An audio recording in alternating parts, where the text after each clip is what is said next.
Okay, hi everyone. I'm Kate Bassett. Sorry, I am not tech savvy as much as we need to be in today's world, especially in political organizing. I'm going to try this on my phone because I think that's going to be the easiest way to do it. I don't totally have access to comments, Seth, so I'm going to ask that you kind of jump in, and I'm going to try and do this on my computer as well. So welcome to those of you who are joining now.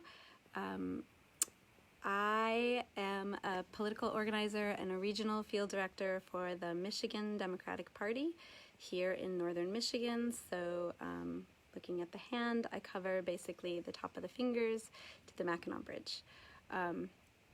And I got into political organizing, like probably many of you, in 2016. After the election, I hit pause on a 20-year career as a community journalist and realized that a lot of the work that I had been covering for years and years and years had a really big disconnect between policy and policymakers.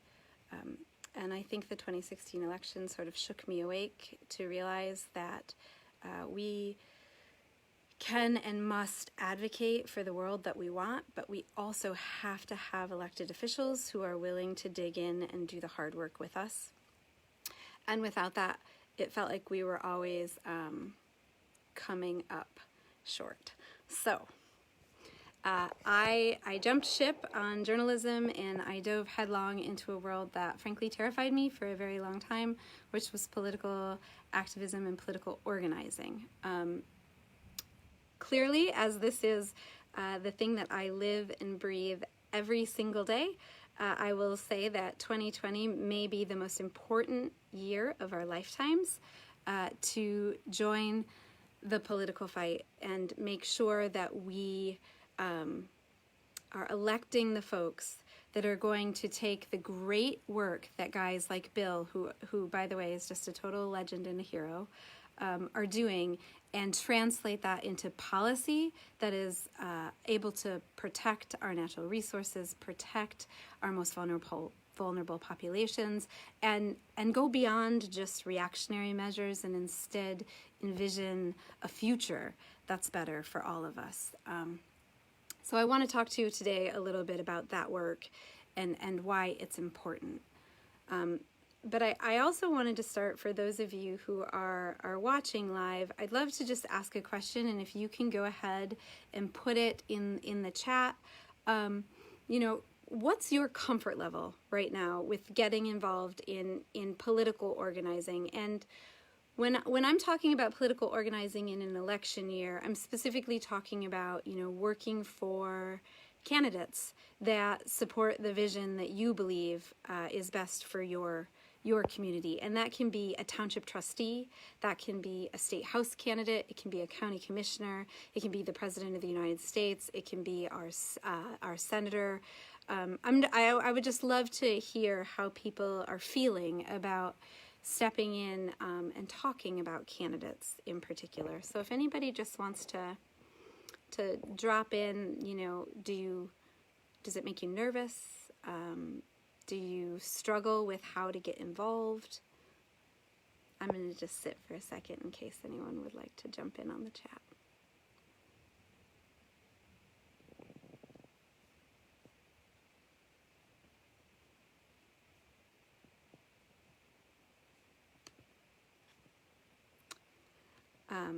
Okay, if no one wants to jump in, I'll go ahead and just talk about, I'm going to imagine that all of you are slightly uncomfortable stepping in and organizing for political reasons, particularly in an election year for candidates.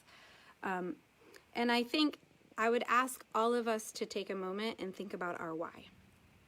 One of the most important things that we can do when we're organizing politically, and this is beyond just policy advocacy, which is absolutely essential. That is something that we need to do all day, every day, whether it's an election year or not. But this is specific to candidate advocacy and work that we do to elect the policymakers that will bring forth the policies that we want to see happen for our communities. So I think if everyone just takes a pause and closes their eyes and thinks about the vision that they have for their community, the thing that drives their focus and their hope, your hope, what is one or two values that you feel most strongly about bringing forth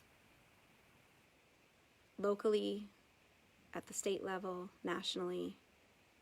I'd love to see some of these hop into the comments if you'd like to throw some out there. Yes, willing to step outside the comfort zone, that's huge. And we're going to talk about that actually.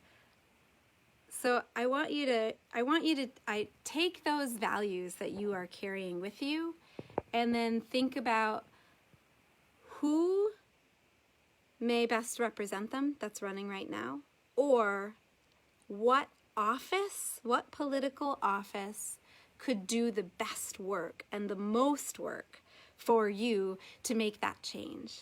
Hi, Allison. So good to see you.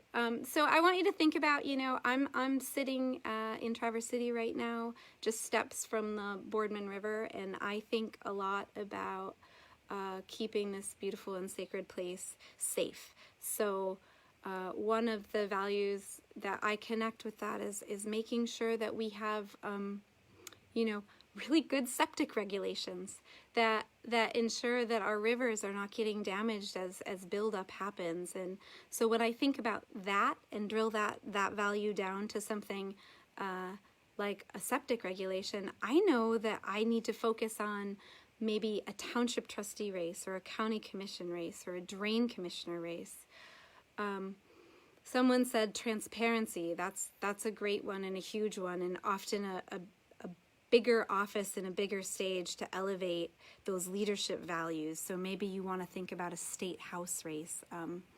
Particularly folks in Grand Traverse County sure know that transparency in the 104th would be a really beautiful thing moving forward. Clean water policy. Yes, we have a senator right now, Gary Peters, who has particularly been active in PFAS and in pipeline work, and we want to make sure that those voices remain. Water affordability, yes, all of these things, guys, all of these things cannot happen without policymakers in place that are willing to step forward, dig in, and do the hard work for systemic change.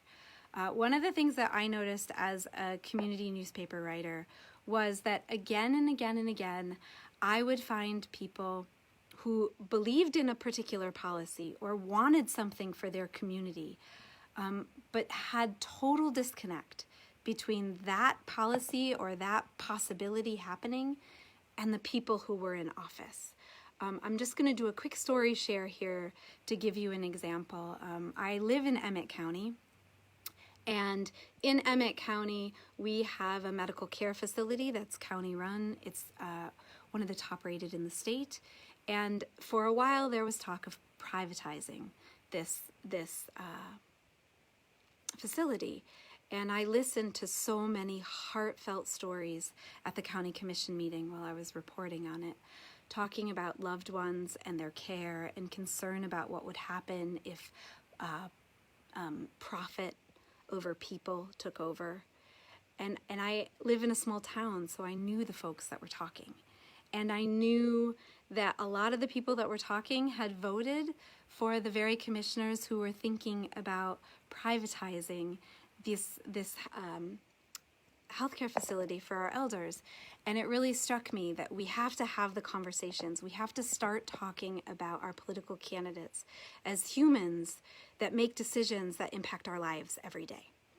So I want to talk a little bit about how you can start to step out of your comfort zone and get brave and begin to have these conversations, because we can advocate for great policy all day long, but it's sort of like people getting, we're constantly grabbing people out of the river, right? Like people are drowning, or our environment is drowning, or just an organization that we love is drowning, and we are pulling people out as fast as we can, but we're not thinking about who's pushing them in upriver. And that's really what political organizing is about. It's about making sure that the folks upriver of us are doing the right things, so that we don't have to pull everybody out all the time, so that we can instead invest in a better vision for the future.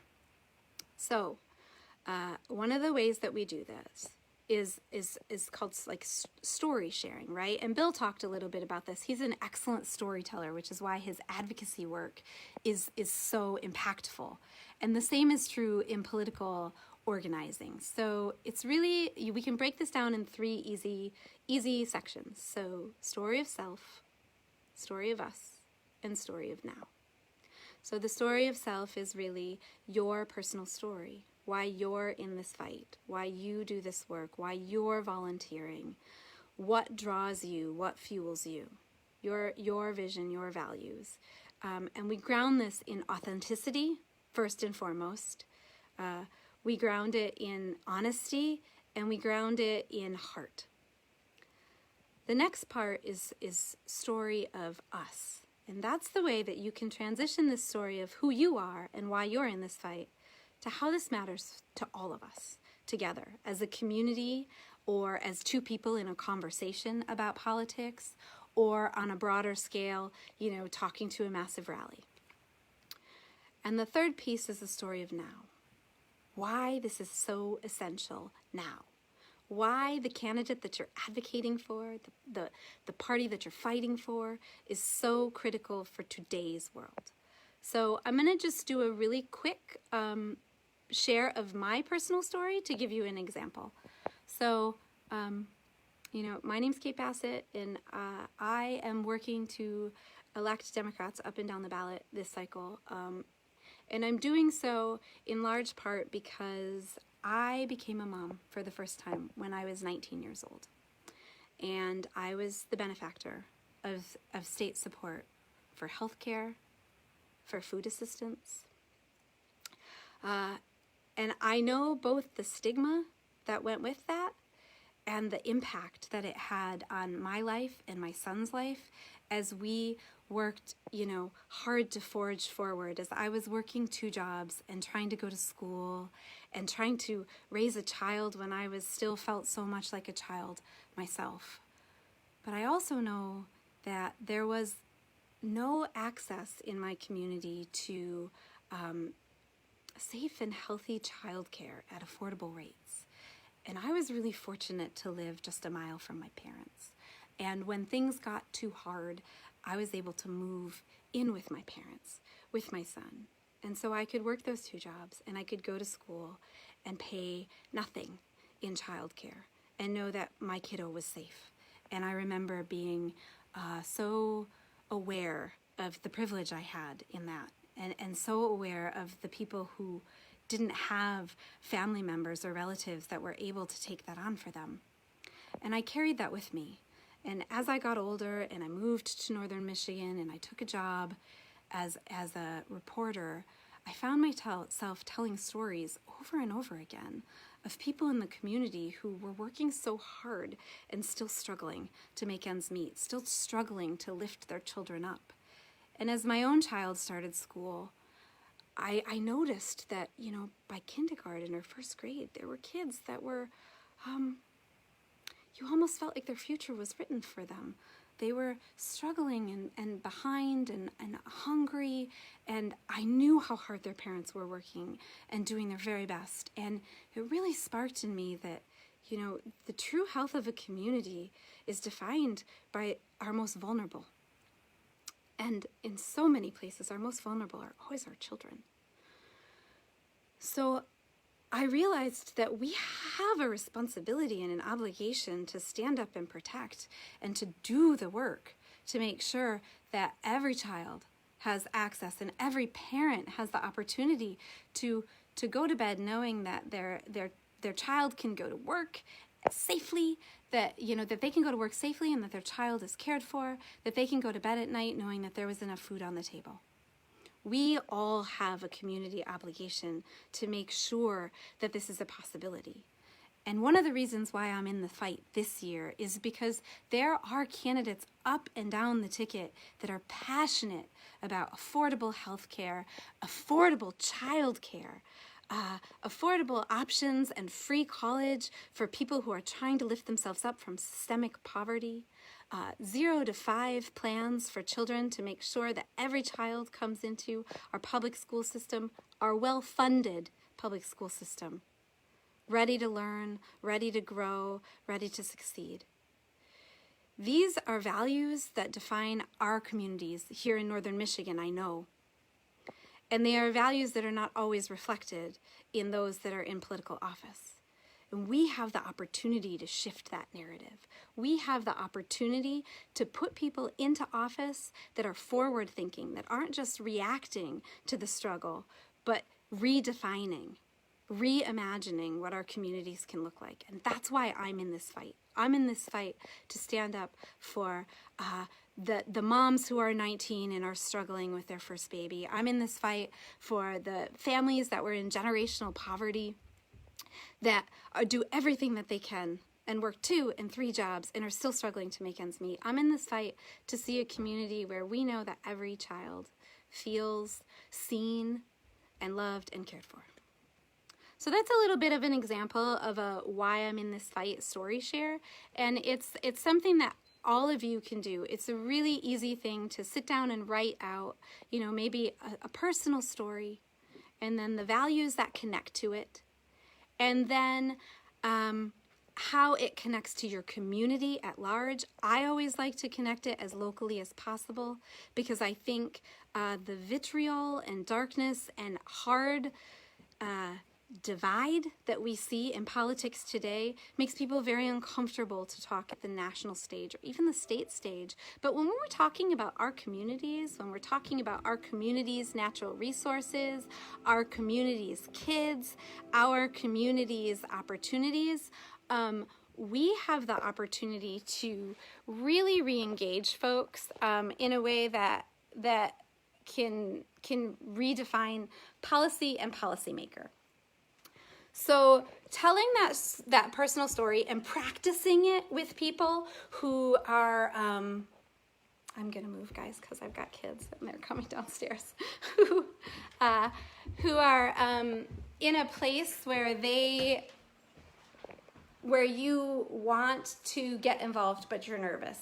Practicing your story of why and your story of self, us now, with your friends is a great place to start. You can even make a conscious effort to do this. Like you get on a Zoom or a Google Hangout and just with 3 or 5 friends, practice sharing your story. Get comfortable and then get brave. So getting brave means getting involved. And getting involved in advocacy, particularly in an election year, is really hard and really scary. There's so much anger and we feel it deeply. And for those of you who are empaths, I know how hard it is to wring that out and that stress. I live and breathe it every day because of the work that I do, and it's not getting any easier, but that makes it all the more important that folks like you are doing this work. And the reason we want to be doing this work right now is because the conversation and the national narrative, the anger and the divisiveness is not going to change unless folks like us step up and change it. And that means having hard conversations. That means being able to stand in our truths and be okay with disagreement. And it means being able to know when to peace and release and let go of folks who aren't ready to have the conversations. So I just want to give you a couple of ideas about how you can get involved in this time. Number 1, decide where you want to put your energy. Political organizing is hard work and it's tiring work. So it's really important to decide where it is you want to jump in. Is it the local level? Is it, for your township or your county commission level candidates? Because that's vital work. Is it your state house candidate? Is it the top of the ticket, or are you ready to dive in all the way down, up and down the ballot, and work for every candidate that you're excited about, or every office that you feel like needs a change? Once you've made that decision, there are so many organizations and party folks, field organizers on the ground across this great state that are already doing the work. So you do not need to reinvent the wheel. That's the great news. You get to plug right in with folks whose job it is to help connect you with campaigns and candidates and opportunities to use your voice and to empower others to use their voice as well. So what this looks like, it can look like a couple of things. You can start by, Bill talked about some important and a little more comfortable passive ways to be supportive. You can write letters to the editor. You can have your voice heard in your local newspapers. People still read that. It's still really important. You can host virtual Zoom house parties so that you can see folks that you know in your community, and you can talk to them about your story, your connection to the candidate that you're really excited about. You can talk a little bit about policy that speaks directly to your community and why it's important to get out the vote this year. But probably most importantly, I will tell you, especially in this cycle, is direct voter contact. And in traditional worlds, that means knocking doors. But we are in the midst of a pandemic, and most candidates I know are choosing to keep people safe. And they're doing that the only way we can guarantee, which is by organizing virtually and over the phone. And I can tell you, as someone who helps support 7 field organizers in Northern Michigan who are working with hundreds of volunteers who make thousands of phone calls every single week, we need more people than ever willing to do that work, because I'm sure you all know, show of hands, how many folks don't answer their phone when it's a number they don't recognize. I know I've had to train myself out of it because I understand the people on the other end of the line during an election cycle just really want to have a positive conversation, and I want to support that work. But, contact rates can be 7 or 8% in a typical day of phone banking. And so we have to make more phone calls than ever to have the conversations with voters that we know we need to have in order to redefine what our community's elected officials look like on November 3rd. So I would do a big pitch for you all to give that a try. It is stepping out of your comfort zone. I admit I really didn't like it at first. But what you learn to do, especially when you work with supported field organizers, is strengthen your organizing muscles. Our political and political advocacy muscles are just like any other muscle in our body. And the more we use them, the stronger we get. And I think that in political organizing in particular, we start out feeling pretty weak and anxious. And the first time we work with a field organizer to do direct voter contact, we take a lot of deep breaths, we maybe make a couple of phone calls, and we sit down and go, that was kind of scary. I'm gonna go drink a glass of water and get outside.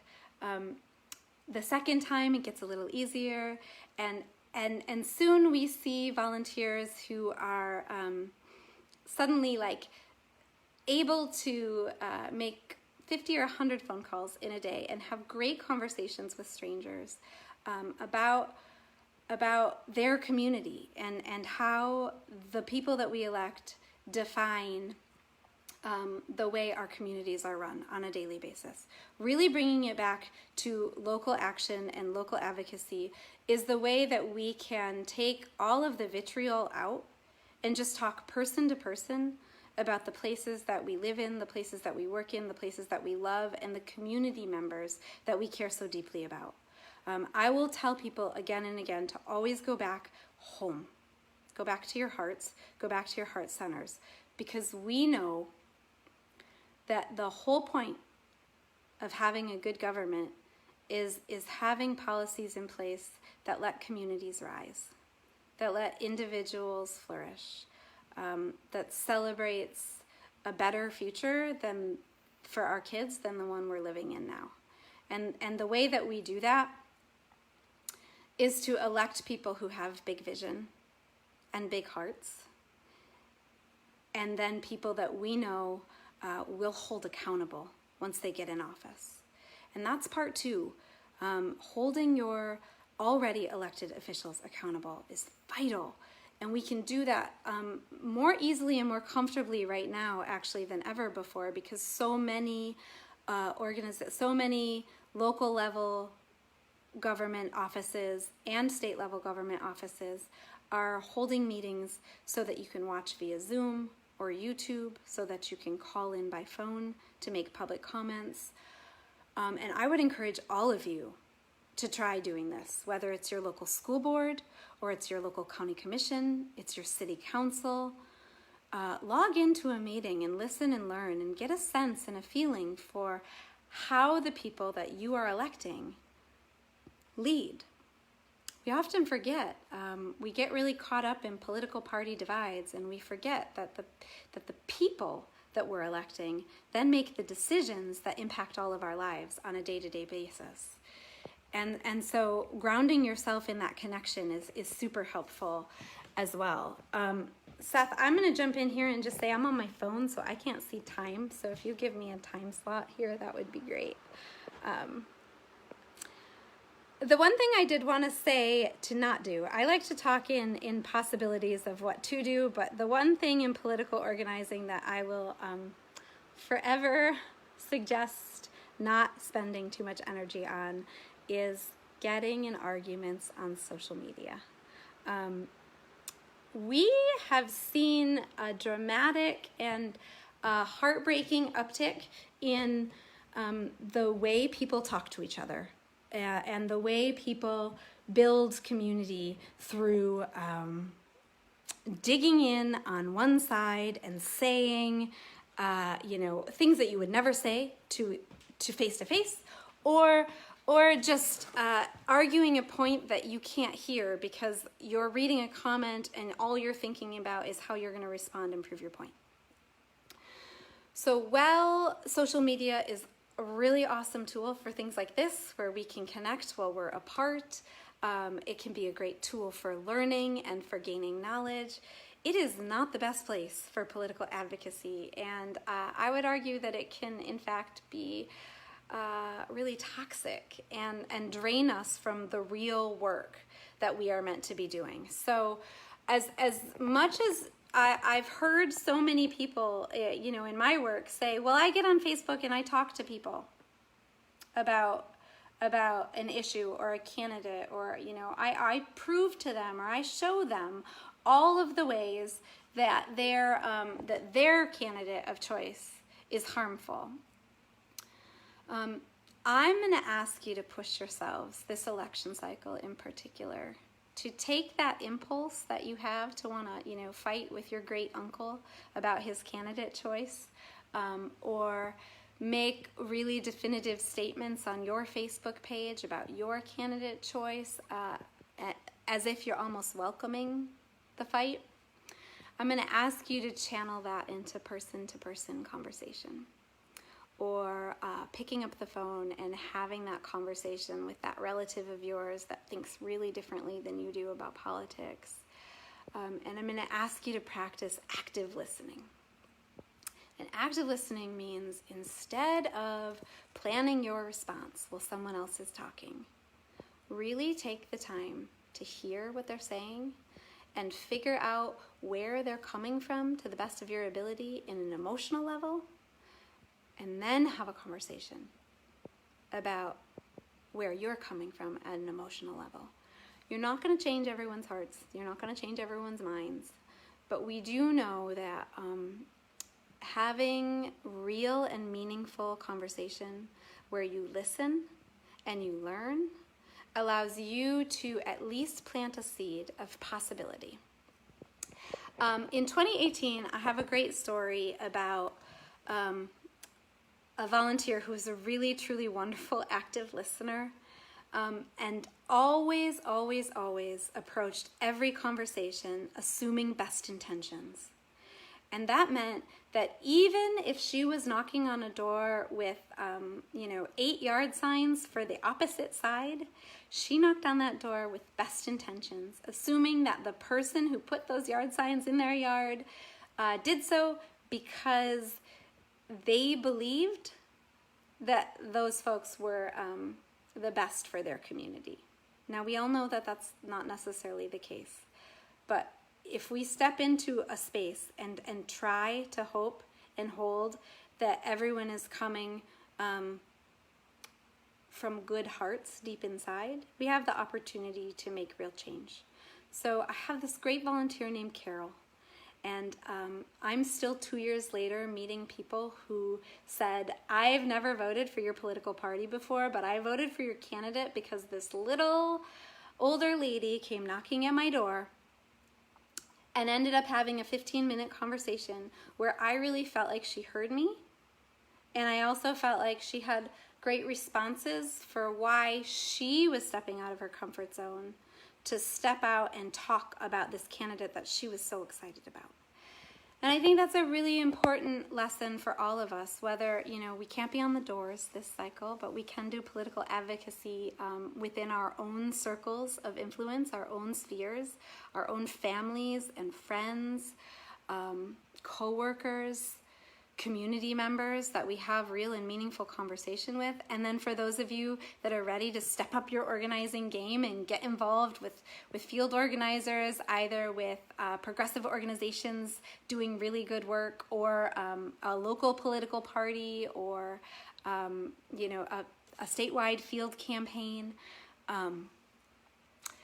if we approach conversations by saying, I want to know how you're feeling, and what is if you don't want to vote for my candidate, that's okay, but can you tell me, what are your value systems for your community? What do you care most about? And you're really listening and learning. We find a lot of folks are rooted right now in fear, and fear creates the anger, and anger is easier than big vision. And when people are struggling to get by, primal emotions like fear and anger are also the easiest things to latch onto. And sometimes all it takes is being heard, really being heard, to be able to step back and say, okay, geez, yeah, that is really hard, and you must feel left behind, and it must be really scary to think that you're going to lose your job, or that healthcare is going to change and you're going to be caught in this weird middle ground where you're not going to be able to afford it, but you're going to have to give up this doctor that has saved your life, that you're really connected to. And let me talk to you about how I share a similar vision and how I have the same fears and hopes. And I actually think that what we've seen in the trajectory that we've gone in our community or our state or our country is leading us down a path that might reach exactly what you're saying, but maybe if we go in a different direction, we have an opportunity for change. Perfect, Seth, thank you. So I guess I'll just wrap up. I've talked a lot at you guys today. I'll wrap up by offering, if there's any questions or suggestions or thoughts, those of you who have been political volunteers before for campaigns or progressive organizations, I'd love to hear, maybe if you can share some things about how you got involved or ways that you found stepping into the arena a little less scary.